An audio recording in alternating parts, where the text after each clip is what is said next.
Watch the image on your screen closely. We've got a quick question for you about these two squares. True or false? This top one here is a darker gray than the bottom one. Pretty obvious, right? Well, maybe not. Because the answer is actually false. Believe it or not, they are exactly the same color. Still don't believe these two squares are the same shade of gray? This man, experimental neuroscientist Bo Lotto, is going to show you why your brain is constantly being fooled by what it sees. What illusions tell us is that what we're trying to see is not the world as it is, but something else.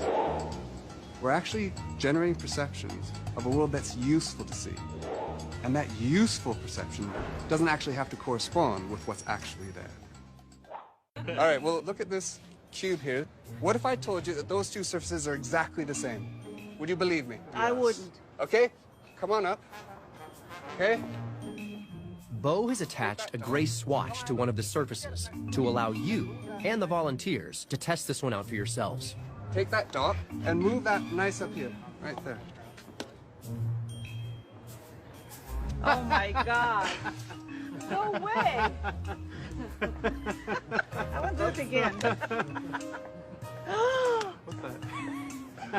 This is crazy. It's mind-boggling. Your mind's been blown. Are you also having trouble believing this one? Well, take a look at the illusion again.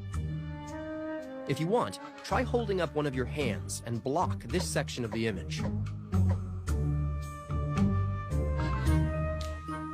If you're having trouble seeing it, we'll help you out.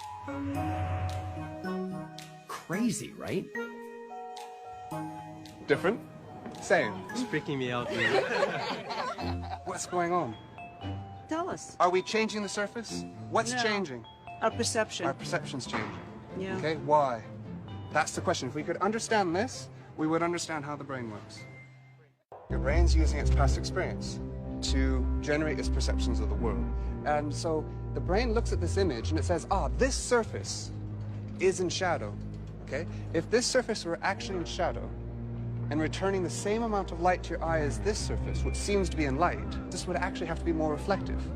There's less light hitting it, but the same amount is hitting your eye as this one, right? And so that's why you see it as lighter.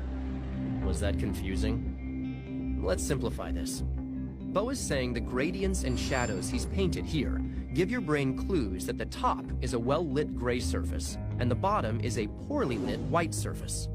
Clues your brain trusts because of your past experience with shadows.